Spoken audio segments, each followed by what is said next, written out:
LNER had its centenary in 2023. That's worth a celebration. Hope you like it. Well, you can't talk LNER and not talk about Sir Nigel Gresley, can you? So I'm focusing on works of Sir Nigel Gresley today, and the most famous locomotive in the world was designed by Sir Nigel Gresley. It is of course the Flying Scotsman we're looking at here in LNER apple green, looking splendid. Gresley began his career at the Lancashire and Yorkshire Railway. In 1904 he moved to the Great Northern Railway. Initially he was involved in carriage and wagon development. The Great Northern Railway pioneered corridor trains, Pullman coaches, buffet cars, and we're looking at a splendid Gresley teak buffet car here. Now if I can just change the lighting, you might be able to see inside this hornbeam model. Inside there's a counter with a chrome edge and a tea urn on the bar.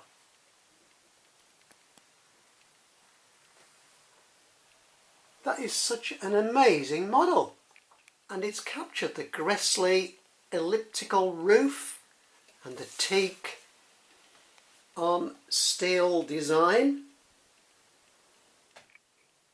In 1911, Gresley became the chief mechanical engineer at the Great Northern Railway, replacing Henry A. Ivat. Then Gresley got to work designing locomotives, and he designed hundreds.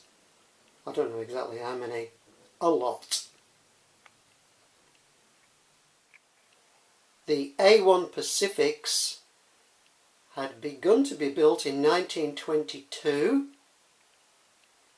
and then in 1923 the Great Northern Railway became part of the LNER. So originally numbered 1472, Flying Scotsman became numbered 4472 in 1923. In 1928 there was a bit of a rebuild, because following the locomotive exchanges with the Great Western Railway, when they found out that the Castles were actually better than the A1s, there was a bit of a revisit and they became A3s, and they were much better then, going on to become the first locomotive to travel at 100 miles an hour officially.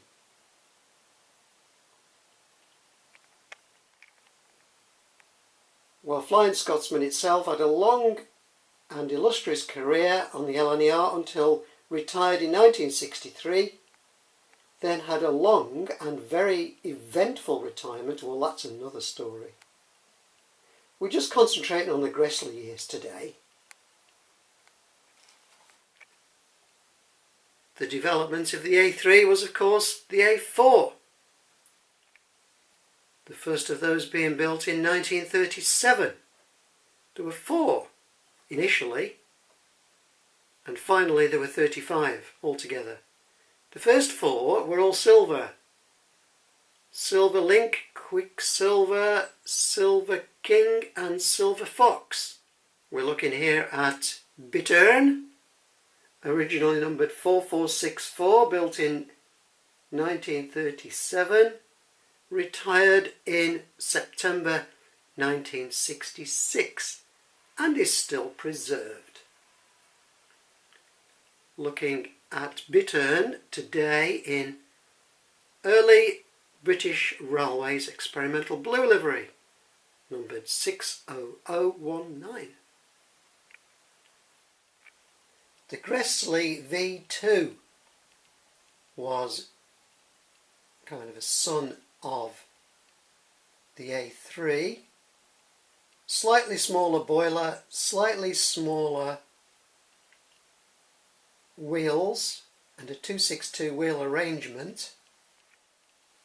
We're looking at the first one built in 1936, named Green Arrow.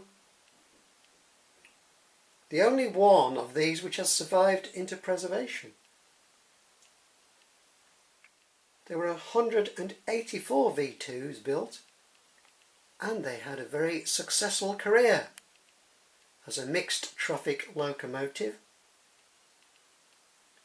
This one was retired in 1962. This is the D16, originally built at the Great Eastern Railway in 1900. The first one of the class was called Claude Hamilton, after the then chairman of the Great Eastern Railway, and the whole class became known as the Claudes as a result. Various bits of rebuilds over the years, and Gressley rebuilt the Claudes, and you can tell a Gressley rebuilt Claude apparently because it's got a round topped firebox, which this one does have, and it's called a Super Claude. This loco was built in 1902, originally numbered 1873, became part of the LNER in 1923 and was numbered 8873, renumbered by the LNER in 1946 to 2524, and we're looking here just being assimilated into British Railways, so that would have been 1948, and it's numbered E2524 but would have acquired the number 62524 not long afterwards. Shall we run these trains? Come on, let's do it.